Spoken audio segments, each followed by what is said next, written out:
Hey guys, welcome to Season 2 of Pin Pals. That is right, the podcast about enamel pins and the people and culture behind it is back for another round. And man, does it feel good to say that again, I'll tell you. If you're new here, I'm your host Eric Roman from Warrior Pins, and I interview pin makers to better understand their journey through the pin game. From idea to finished product, vending at pin shows, setting up online shops, marketing and social media strategies, and everything in between, this is the podcast where we get into the nitty-gritty. If you're already a Pin Pals listener, thank you for coming back. You know who you are, and that means a lot. So let's just jump right into it. Today we talk to Adventure Society, which is a 4-year-old pin shop run by Pras. Let me tell you, the dude breathes and sleeps pins. I had a great time talking to him, and I think that shows. We chat about life as a pin maker, the struggles that come with making pins, why Shopify is an excellent platform for selling pins, Ninja Turtles, and so much more. So without further ado, enjoy this conversation with my pin pal, Adventure Society. Welcome to Pin Pals, Pras. How's it going, man? I'm great. Thank you so much for having me. I'm super excited to be here, man. Thrilled to have you here. Thrilled to be back with Pin Pals. How's it going? How's life been? Dude, I'm doing great despite the situation. We're in a lockdown in Toronto right now. So things are still pretty tight, but I'm safe. Everyone around me that I know is safe. So count my blessings, man. You know, business hasn't been affected too much by COVID, but I'm good. How are you, dude? Dude, congratulations on 5 years today. That's a big deal. Thank you. Yes, it is a big deal. I couldn't believe it. I logged into my Shopify and I saw the little notification saying 5 years ago today you set up your shop. I'm like, holy cow. That's a milestone. Time flies, man. 5 years in business years is like 20 years in human years. So yeah, your business is mature. It's almost ready to drink. For real, man. Well, we haven't gone under, so there's that. So why don't we kick things off? Why don't you tell the listeners a little bit about yourself and your pin brand, Adventure Society? Cool. Yeah. Well, I am a art enthusiast, and I kind of stumbled into pin making during school, and it started off. I just accidentally started collecting pins, and there was a missing link in the collection that I had of 2 pins. So I started looking at pin, and it just, you know how it is, man. Once you get on Instagram and discover, like I'm just as interested to ask you the question of how it all started, because it's crazy. You just kind of discover this world, and it's all kind of a blur. But yeah, my brand is all about pop culture, mostly stuff from my childhood, cartoons, movies, popular fandoms, and that's pretty much it, man. That's really cool. Okay, so now we know who you are. Let's kind of talk about how you got to be who you are and take it back to the beginning. And what's your earliest pin memory? Earliest pin memory? I think this is it for a lot of Canadians, in like early elementary school, or like Girl Scouts or Cub Scouts, you get a Canadian leaf enamel pin. So that's like a kind of a staple enamel pin memory for a lot of Canadians. That and Remembrance Day poppies, but they're not enamel pins. I would say in terms of pin making, it's when I got a Back to the Future license plate in a mystery subscription box.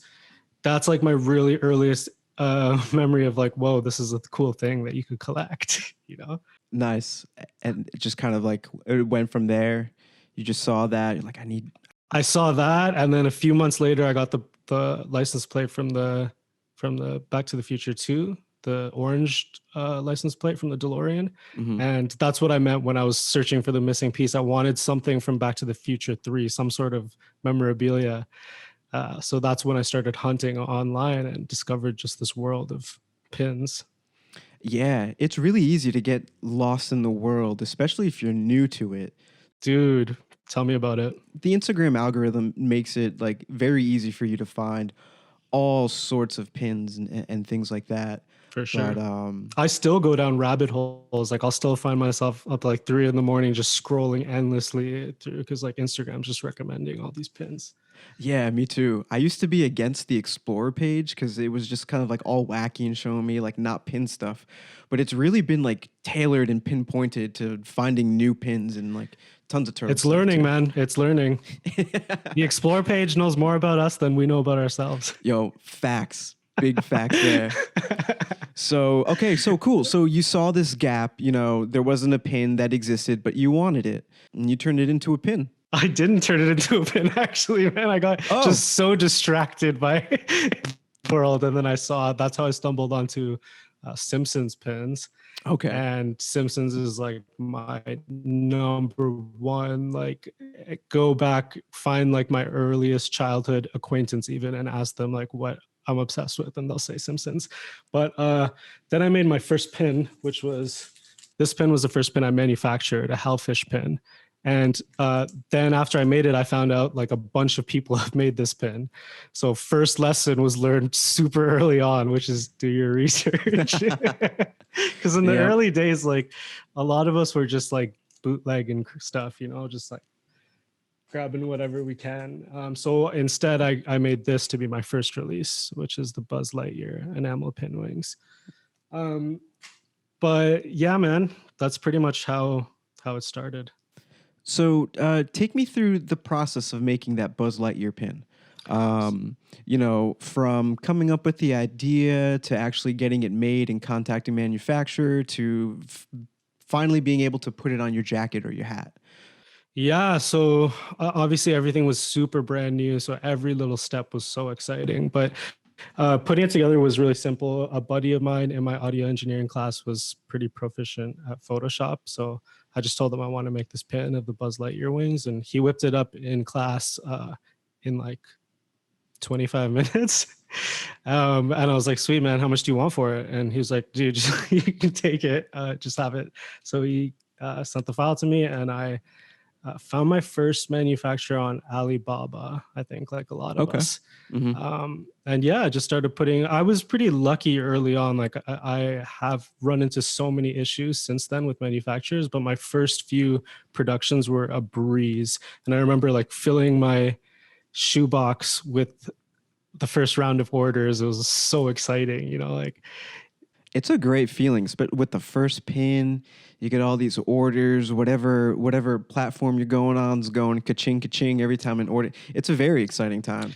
And do you remember, like, you started a year earlier than me, but do you remember like back 3, 4, 5 years ago, it was a lot easier to like start and grow and like get sales and stuff, like the Instagram situation in chronological order. And there was obviously just a lot less out there, so it was a lot newer, but yeah, it's a little bit harder to start new and grow today. But yeah, it's funny that you mentioned that, because today was the 5-year.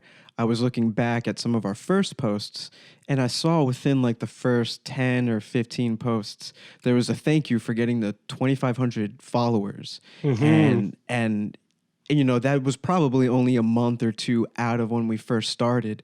So to go back to your point, it was a lot easier to grow and get out there. Yeah, I remember the first few thousand were just like, whoa, these guys are just pouring in. And then it got harder and harder. But yeah, but it makes you feel like, all right, this is cool. Like I'm onto something and I'm building a community and there's other people like interested in what I do. And so I'm sure that just kind of motivated you to create more and release more and work with other artists. For sure, dude. I think because of Instagram and the fact that we all get to see each other's work, it's just the energy just gets passed around like crazy. We all just get excited from what we see other makers do, and it kind of just keeps the fire alive and just keeps you wanting to make stuff, like you see people from the community putting in fire ass work and you're just like, okay, like I need to put out some fire too. And especially when it's like friends and stuff from that you've like come up with over the years. For sure, yeah. It's not. It sounds competitive, but it really isn't. Like we're inspiring each other to just continue to put out like good work. For sure, man. And I always say at the end of the day, like there's room at the table for everyone. There's enough food to go around. Like this doesn't really need to be a competitive space. And for the most part, it isn't.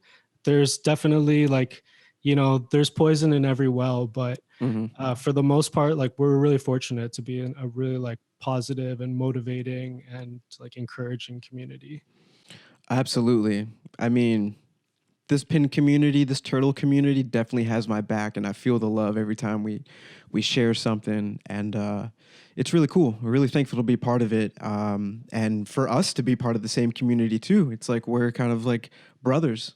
For sure, it's sick. Yeah, it's so awesome how like there's these micro cultures within the subculture. Like there are people that are so into TMNT and like so into they'll just collect Simpsons pins and like they'll go ham, like fill up boards like crazy, like every nook and cranny of the internet to find them. It's really sick. And it's sick. Really It's sick. awesome. Okay, so you told me that you didn't really face any challenges as far as production goes with making pins, but have there been any challenges after that? I'm a huge advocate of ask questions, and if you don't know something, like do as much research and get as much info as you can. Despite my first pin, obviously, but I don't know, man. I was in like a really creative environment. I was in school with a bunch of creatives who were like, like all sorts of types. So anything I needed, I could kind of just look around and ask people for help with, backing cards and everything. My buddy at school taught me all the basics with Photoshop that I needed. But the first major obstacle would be like dealing with shady manufacturers.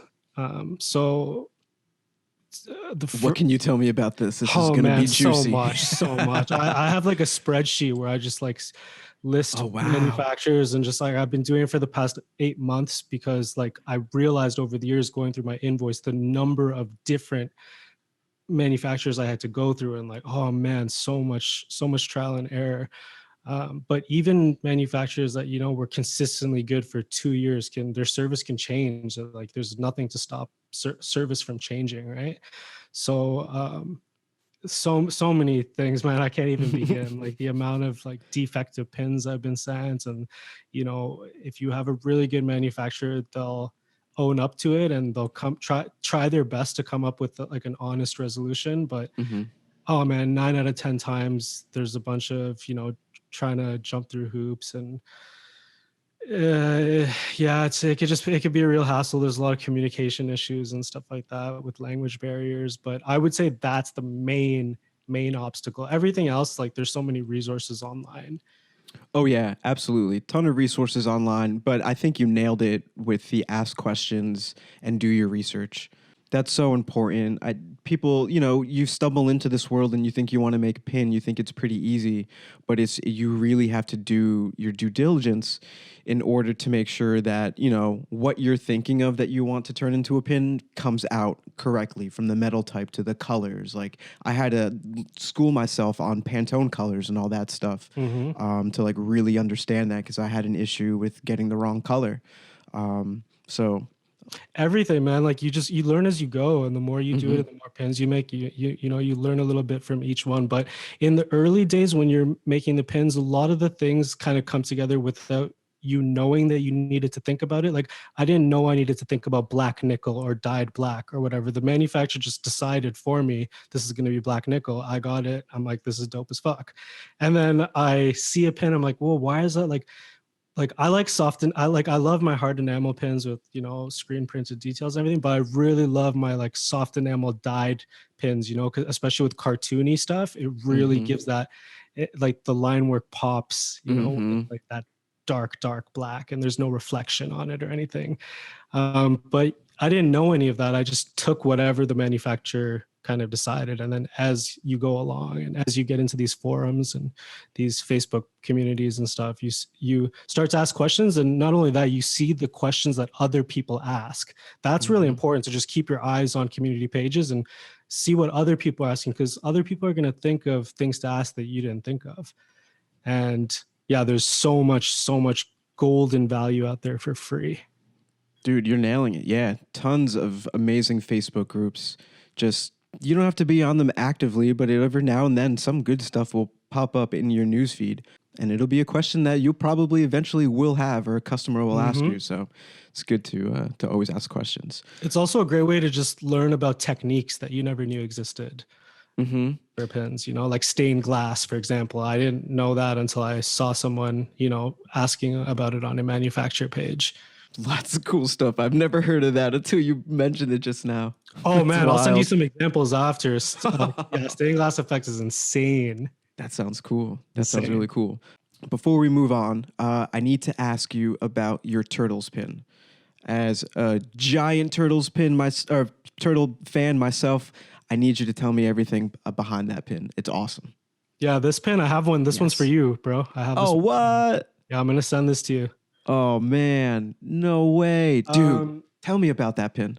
So dude, this pin like really, because I did a couple Turtles pins in 2017 and they didn't go that well. And admittedly, they were pretty lazy. But once I got into these more like detailed pins and building up these scenes and just trying to these larger pins with packing more details, I thought like, I'm always drifted like, man, there's so much turtle stuff around my house. I grew up with turtles and I never really got a chance to make any turtle stuff.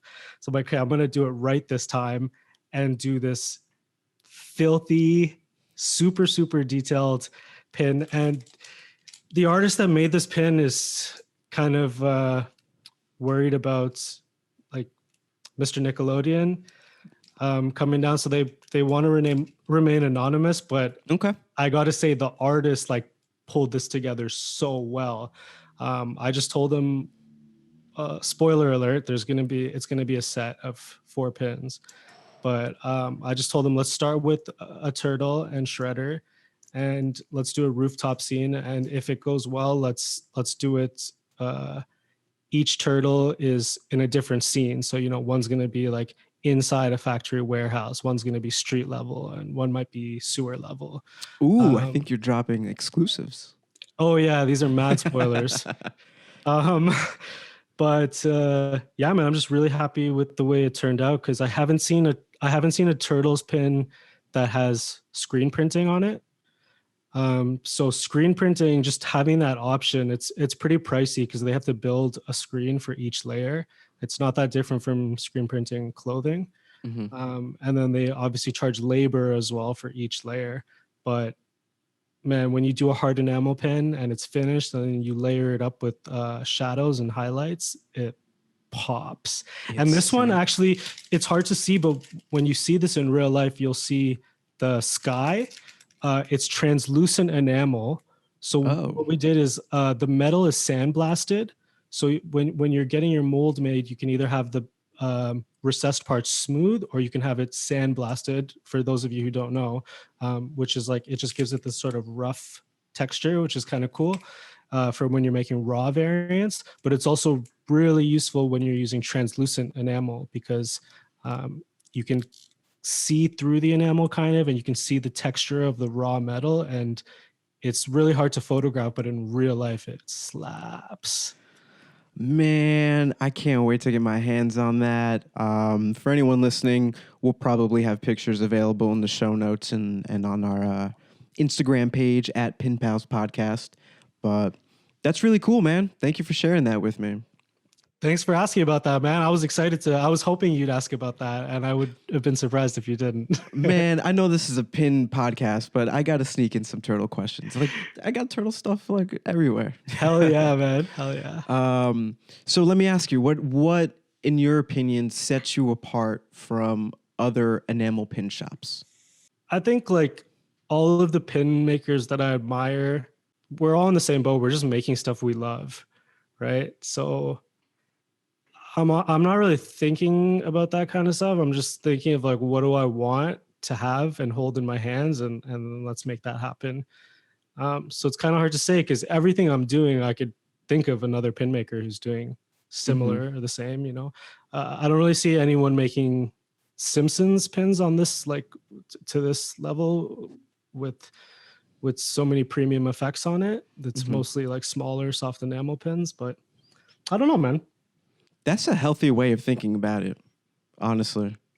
Because a lot of people, admittedly, I'll feel like there's a little like competition, and you have to, find ways to differentiate your business. But that comes from just like, business 101 and trying to stand out, among a sea of other pin makers.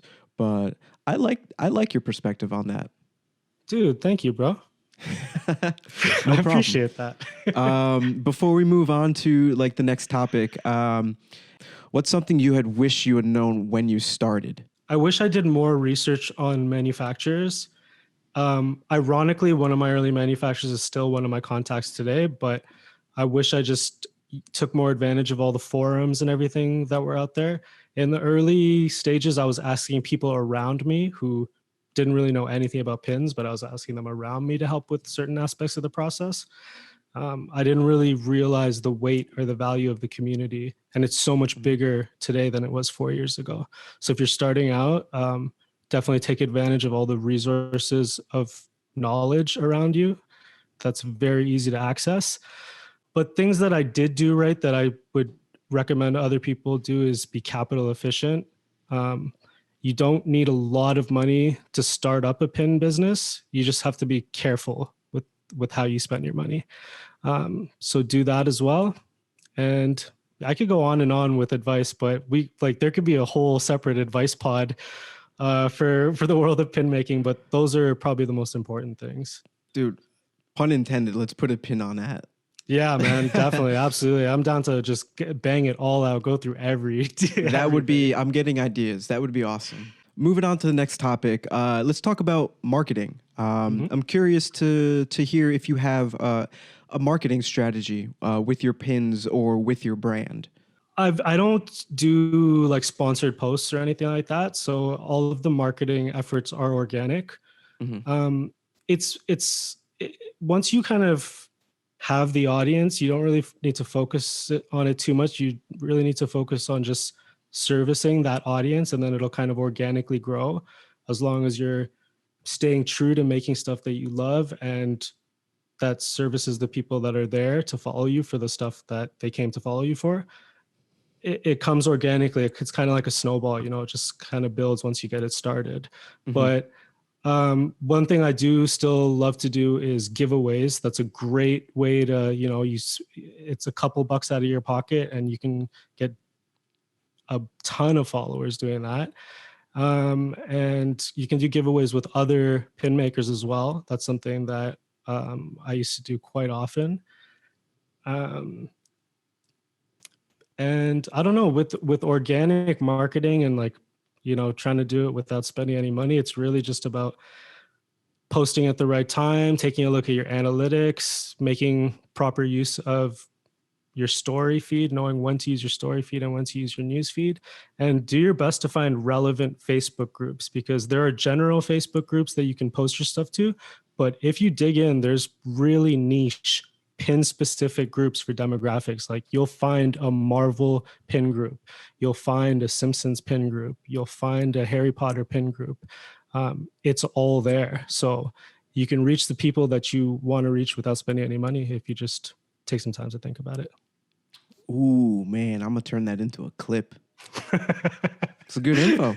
That's a good info. It's a good approach. You're doing all the things that you need to do to try and just spread that your message and your brand organically, and just getting niche with it. Like Facebook groups, so undervalued. I don't know if a lot of people understand like the value behind joining one of these. So for sure, I second that. And honestly, dude, if you focus on like that type of sort of just when you do paid ads and stuff, it's really about acquiring a sale more than it is about acquiring a supporter.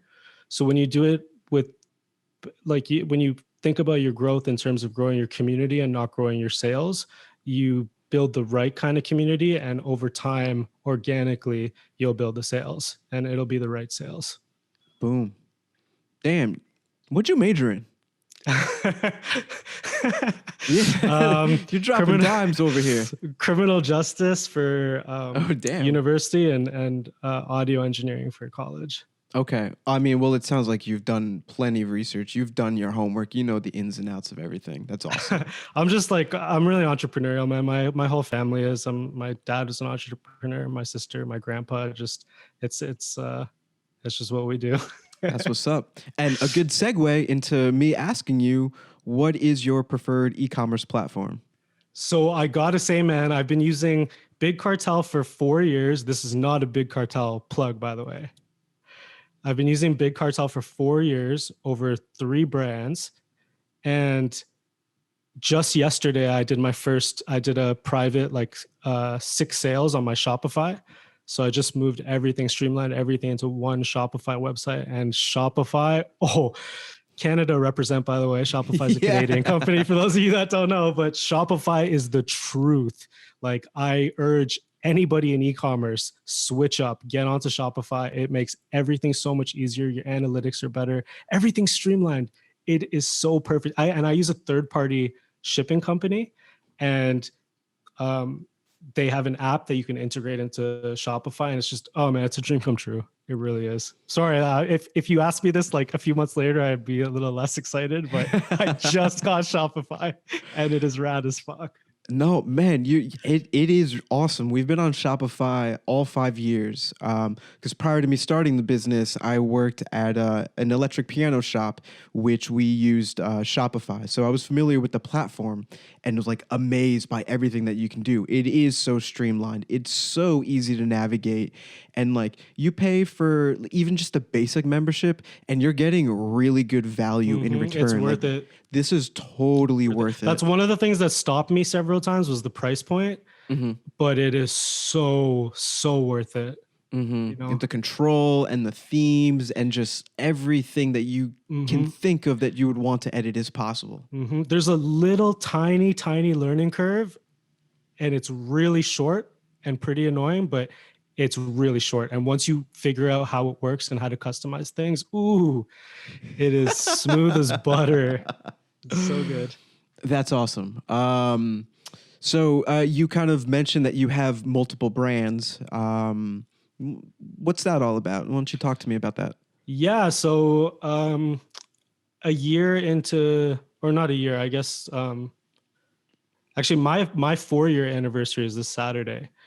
But congrats. In the post-COVID world, we're going to have a giant celebration. I know. I'm excited. I'm going to get 7,500 people together and not social distance, and we're going to make out. No, I'm going to stay here by myself and celebrate by myself. But what was the question? Talk to me about these other brands that you have, because I believe that they are pin related. Yeah. So like 8 or 9 months into Adventure Society, I was making a few Simpsons pins, and the Simpsons pin community used to be really huge. But Fox swang down on a bunch of shops, and that's when I was started Krusty Fan Club. So I just kept it super private. Okay. But I started Krusty Fan Club almost like 8-9 months in, and that was basically just like, if you're Simpsons fans, it's a super value efficient way to collect pins. It's $20 a month. I never change the price. You get 3 to 4 pins, 1 patch, 1 to 2 stickers, little info card. It's just like a nice little care package for $20 a month. And every month is a different theme. It's not a subscription. So you just set your alarm on the first of the month and do your best to grab one. So that's that. I've been doing that efficiently every month, give or take 2-3 months, that with a couple of hiccups. So I've been doing that for 3 years. We just had our 3-year anniversary in January. Wow. So that's an awesome, thank you, dude. So that's a super tight group. I love that. It's like different little communities, you know? So my Krusty Fan Club is like my super Simpsons diehard. And it's just, I love running that page and making stuff for those guys. Castle Gang was started during the second lockdown in Toronto. I just had a bunch of time on my hands, couldn't go to work, and decided, okay, like I've been kind of putting pins on the back burner for the last 2 years. Maybe I should just lean back into it, and started getting into these more designer pins. And that's what Castle Gang was. And then I thought, maybe I could introduce this premium format to the fandoms that I've been building with Adventure Society. So now it's more so just about Krusty Fan Club is still my monthly mystery pack. It's closed right now to new members, but I'm really focusing on just making more premium display pins now instead of wearables. I still love wearables and I love to have them. It's a bit more of a challenge and a little bit more exciting. Making these bigger pins is also a much bigger headache and way more expensive and way more bullshit to deal with manufacturing. Yeah. But it's now more so going to be a way for you could just control your newsfeed and what you want to see. So, if you like fantasy stuff like Harry Potter and Marvel and stuff like that, Pixar, you can follow Castle Gang. And if you like slightly a little bit more grittier stuff, like adult stuff, like Simpsons and I don't know, Rick and Morty, Batman, Dark Knight, that kind of stuff, then Adventure Society is the spot for you. And yeah, even with the TMNT pin, we went for like a darker kind of grittier vibe. I've always loved how like the thing about TMNT that I've always loved is there's so many iterations of it and it always works. It's like if there was a poster for catchphrases, TMNT would be on the poster for like the catchphrase, "That's so crazy, it just might work." Like it always fucking works. It's just the best. It's one of the best franchises ever. Have you seen Turtle Power, the documentary? Yes. Dude, it's great documentary. Super informative. I've seen all the stuff, the Toys That Made Us, the Ninja Turtle episode. Oh yeah, that's a great one. That was really great. The Nickelodeon YouTube channel has a bunch of cool TMNT shorts. A couple years ago, they did some shorts for Comic-Con, San Diego Comic-Con, and they redesigned the turtles, and it's very Adult Swim short commercials, like jokes and stuff like that. Like I'll pass the link on. It's hilarious, but it's like, yeah, it doesn't matter what version or what they look like. Like the turtles will always be awesome. For sure. And like, dude, I am worried about like talking about turtles too much and asking about the turtles too much, but I gotta ask you, what do you? Because I still watch everything. Like, and there's still been some good stuff. Like I love I love TMNT, the animated movie. I love that. What did you think of the Michael Bay, the 2 movies? So I kind of flip-flop back and forth. I kind of rode the hype train of it just being terrible. I wasn't a big fan of the designs. The story I had some issues with like both the stories, but overall I thought it was really cool. I think the way that they reimagined it, not a big fan of all the explosions and stuff like that. Yeah, and like how Shredder looked and Krang, but I appreciated their efforts and I think, we were able to like gain more fans into the fandom through that with like the younger people. Necessarily wasn't my version of Turtles, but there's a gazillion versions of Turtles that's like what's so sick make me happy. So that's what's so sick about it. Every now and then, I still rewatch it because I think it's kind of cool. I I laugh every time I hear Leonardo because I think he's voiced by Johnny Knoxville. Is he? He's not, is he?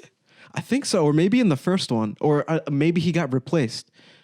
I'll have to fact check that, but at one point he was the voice of Leonardo for the Michael Bay movies. That's crazy. I still rewatch them all the time too. I complain about them, but I still rewatch them. What's your gripe with them? Shredder was one of the big things. I hated how like why was he like fucking all mecha? Like, I wasn't a super big fan of that. There were aspects of the turtle design that I didn't like, but there were aspects of it. Like I like that they took a really deep take on the mutant part of Teenage Mutant Ninja Turtles. Like they really mutated the fuck out of them. Yeah. The first one I have more problems with actually. Out of the Shadows, I don't mind too much, but they're both entertaining. Very much so. And if you grew up with Turtles, like you're just gonna love it for the nostalgia either way. Like in the first one, like when Mikey does the cowabunga at the end, it's like, oh shit. all right, this movie's dope. This is the best movie ever made. It's a great franchise. So blessed. But anyways. Yeah. Back to marketing. We can wrap up this segment with any kind of marketing advice for newcomers into the pin game that isn't get on Shopify because that's like obviously a given. Yeah. So marketing advice, I would say get together, try to find people who are like in a similar position as you, like, sort of similar following or similar fandom, and try to do giveaways together and see how you can use your community to market each other's products. And find when you're doing your posting, if you have a business account, look at your analytics and try to compare traffic and when the best time is to post, because you don't want to post the same thing too many times. So when you do post it, you want to get as many eyes on it as possible. So that'll come down to the analytics will tell you what day of the week your posts are doing best and blah blah blah. I don't really look at that stuff myself, to be honest, but it feels like good advice. Hey, I got to appreciate the honesty. I was just thinking, and I was like, what is in that fucking analytics section? Nonetheless, I'm sure it's good stuff. Yeah, you got to check it out.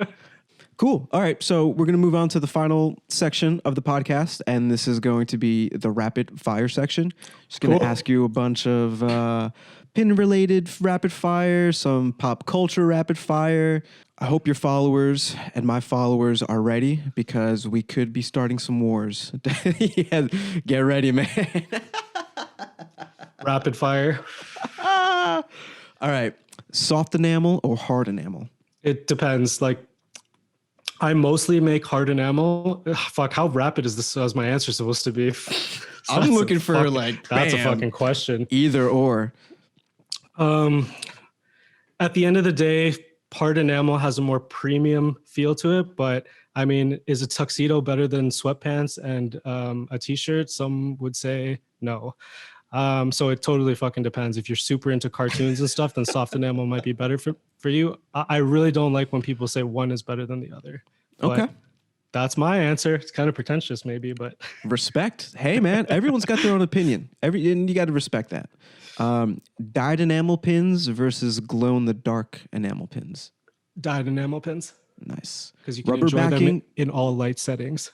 Ooh, all light settings. Rubber backings all day. Rubber backings versus butterfly backings. Yeah, rubber backings all day. Nice. Favorite metal to make your pin on? Zinc alloy, it's strong. Tell me what hashtag team you're on. Hashtag pin game strong or hashtag pin game proper? Hashtag pin game strong. Hashtag pin addict, hashtag pin collector. I use both in my preset. Hashtag cluster. Hashtag pin trader or hashtag pin hoarder? Pin hoarder. I like the idea of hoarding pins. Favorite place to rock a pin? Ooh. If I'm wearing one, then a denim vest. I don't usually wear pins though. So I would say a nice frame with a velvet back. Ooh, you fancy. I don't have any, but they look good. That's definitely the superior way. All right. Simpsons or Bob's Burgers? I think I know the answer to this Simpsons all day. I've never even seen Bob's Burgers. Okay. Pokemon or Yu-Gi-Oh? Pokemon all day. Marvel or DC? Marvel all day. Comics or video games? I don't particularly engage in either, but I do like graphic novels and the occasional video game. Like if there's a video game I like, I fuck it up.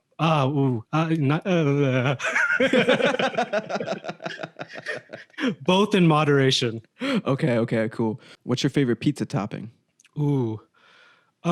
So I know I'm supposed to do rapid. I know these are supposed to be rapid fire questions, but so when you're a kid, you just either go cheese or pepperoni. There's just the classic choices. Oftentimes, those are the only choices. They don't give you another choice. So there's that, and then I went through this really pretentious phase, like during school, like in my early 20s, where I get all these like obnoxious toppings, like pesto base and roasted chicken and oven roasted tomatoes, sun-dried tomatoes, bruh. But for the past couple of years, I've been back on OG pepperoni, and I'm proud to say that. So those of you tuning in to know what kind of pizza or just the history of my pizza eating patterns. It's been a journey. It's been a journey, but full circle, and I'm back on classic peps. Ah, what a happy resolution Big to time. that one. Big time. If you had a redo in life, what would you do differently? You could do anything. Whether it's go to school for another major, maybe move to the States or a different country. Honestly, man, I don't want to sound cheesy, but like I've definitely had some very, very, very rough moments in my past that would be easy to redo or undo. Like, that would, but fuck, man, the bads make the goods, right? So life is so full of just so many uncertainties and unpredictability. So I'm just thankful that I'm here right now and I'm doing what I'm doing and having this chat with you. And there's nothing like, dude, if I redid it's like butterfly effect, if like I crossed the light at a different time, I might not be, 10 years ago, I might not be making pins or having this conversation with you. So it's just kind of like, fuck redos and do-overs, just keep going. Dude. Think about do tomorrow and do today. What are you gonna do today? What are you gonna do tomorrow? I like that. That's a great answer. Thanks, I'm on board with that. I'm gonna co-sign on that one. Sick. And last but not least, what are the little things in life for you? The little things in life for me would be a joint in bed with high ceilings and some good music playing. I think I can co-sign on that too. I like high ceilings a lot. High ceilings are great. Yeah, I think the little things in life for me are high ceilings. I mean, if we're talking like loft apartments, like, yeah, high ceilings are awesome. Big time. Just in general, they're really cool. Big time, dope acoustics. All right, man. Pras, you made it to the end of Pin Pals podcast. Made it. You made it, dude. You made it to the end of an episode with me. How do you feel? It's rough. I feel great. I feel exhausted. No, I'm just kidding. Yeah, I do that to people, man. So I'm going to give you the floor. Tell the listeners kind of what you have going on, where they can find you. Yeah, you can find me on social media at adventure.society or at Castle Gang Pins. And I usually have releases planned out 4 months ahead, but for the most part, I don't really know what the fuck I'm doing. If you want, you can come check it out because I make stuff that I like and you might like it too. If you see something on my page that you like, there's a chance that I might make something else that you like. So you can follow or you could just check it out and not follow. But that's where to find me. Do you have a special discount code for our listeners? Yes, I do. Special discount code is WARRIOR, and that is going to give you, I have to make the code. You know what? That'll give you 40% off my Etsy shop forever. Ooh, 40%. I think that is the biggest discount on our podcast yet. 40% off my Etsy shop forever. 40% off his Etsy shop forever. I'm gonna set up an Etsy shop right now and launch it. No, seriously, I just set up my Etsy shop. There's 25 products in there right now. I'm gonna launch it soon. There's archive stuff in there. There's unreleased stuff from a few years ago. It's a lot of smaller pins, wearables, fashion accessories, and yeah, 40% off forever. Go get that stuff. It'll be like, $5-6 a pin. Cool. Adventure Society on Etsy. Go check that out. Hell yeah. Thank you so much, Pras. Really appreciate your time. This was a great conversation. You're awesome. Thank you so much. Dude, thank you for having me. And for those of you that don't know, this stuff, there's a lot of work that goes into this kind of stuff. So I commend you, man. There's a lot of work that goes into putting this stuff together. And super happy to be here, man. Wanted to be on here ever since you dropped your first episode, and I'm grateful to be here. Appreciate it, man. And dude, really you're a good sorry to cut you off so much, but you're a dope fucking, even with me interrupting you through my body shaking excitement, you're a great host, man. Those were great questions and you're good at what you're doing. Man, I appreciate it. Just trying to give back to the pin community. I know there's a lot of people asking the same questions that we were asking years ago. Big time, man. If I can give back, this is what I'm doing. Dude, you're killing it. I appreciate it. Thanks again for being on Pin Pals. We'll talk soon. Hell yeah. Now, wasn't that an enjoyable conversation between two pinheads? I really felt inspired after that one, and I hope you do too. I want to thank Pras for his time, expertise, and insight into the pin game. If you like what he had to say, be sure to give him a follow or maybe buy a pin. All of his links will be in the show notes. Don't forget to rate the podcast 5 stars if you're listening to this on Apple Podcasts. Every review counts, and, well, you leave a review, I'll probably read it just like this one. This is a condensed version of a 5-star review by Ace. I'm glad a podcast came out strictly for the pin lover. I've attended a couple pin events, which led me to want to be part of the pin community. There are so many cool pins out there, and now you get to put a face and personality next to the pin. All you new pin makers, this podcast really helps you out and is super informative. And to the OGs in the pin game, this is a great podcast to hear the struggles, trials, and tribulations of your fellow pin makers. Thank you, Ace. Really appreciate the kind words and taking a couple minutes out of your day to leave that review. It means a lot. Also, check this. We're now on YouTube. That is right. You can get the video version of the podcast on YouTube. And yes, you'll be able to see my face interacting with the guests. So if that is your thing, head on over there and subscribe. That would mean the world. If you have any feedback for the podcast, drop us a line on our Instagram page at PinPals Podcast. I'd love the opportunity to connect with you, and if we can make this a better podcast, let's do it. Hit me up. Lastly, you can buy me a coffee. Now, I know that sounds kind of funny, but I set up a way for you to directly support the podcast. If you've enjoyed yourself, or maybe learned a thing or two, consider supporting the podcast by going to buymeacoffee.com/pinpalspodcast. The link will be in the show notes and will be on social. I'm sure you'll see it. That would be pretty awesome. No pressure, but if you feel willing, go for it. I think that about does it. I'll see you next week for another episode. Until then, I'm Eric from Warrior Pins, and remember, it's the little things in life.